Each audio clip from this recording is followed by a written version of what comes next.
Corona संक्रमण फैलने के कारण 19 महीनों तक बंद रही भारत नेपाल मैत्री बस सेवा का संचालन दोबारा शुरू हो चुका है। कोरोना महामारी के चलते पिछले साल भारत नेपाल सीमा के सील होने की वजह से दोनों देशों के बीच वाहनों का संचालन और भारत नेपाल मैत्री बस सेवा भी बंद कर दी गई थी।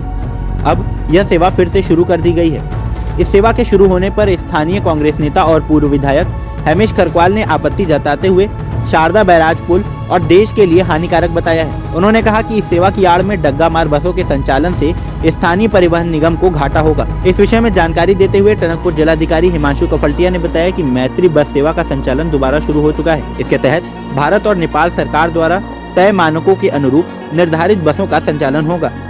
बस सेवा की आड़ में चलने वाली डग्गा मार बस और गाड़ियों पर कड़ी कार्रवाई भी की जाएगी। भारत नेपाल जो मैत्री बस सर्विस है वो कोविड के टाइम पे बंद हो गई थी। अभी हाल ही में वो दोबारा शुरू हुई है।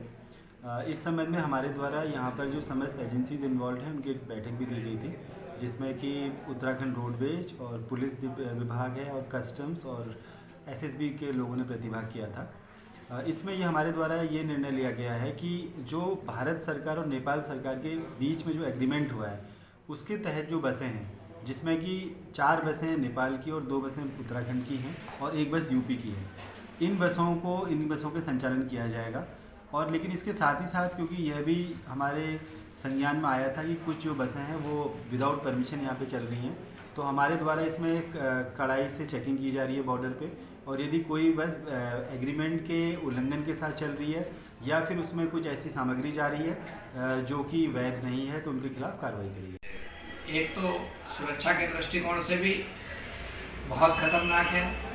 जो पुल हमारा वहाँ बना है उसकी पुल की मियाद ख़त्म हो गई, उसमें 10 टन से ऊपर के वाहन नहीं जा सकते, गुजरने का मना किया गया। उसके बाद गवर्नमेंट बस उससे गुजर रही है। उस सुरक्षा के दृष्टिकोण से भी और देश की सुरक्षा के दृष्टिकोण से भी सही नहीं है। साथ ही साथ स्थानीय हितों पे स्थानीय जो वहाँ के व्यापारी हैं, छोटे टुक चलाने वाले, रिक्शा चलाने वाले, तांगा चलाने वाले, उनकी रोजी रोटी पर भी इससे असर पड़ा है।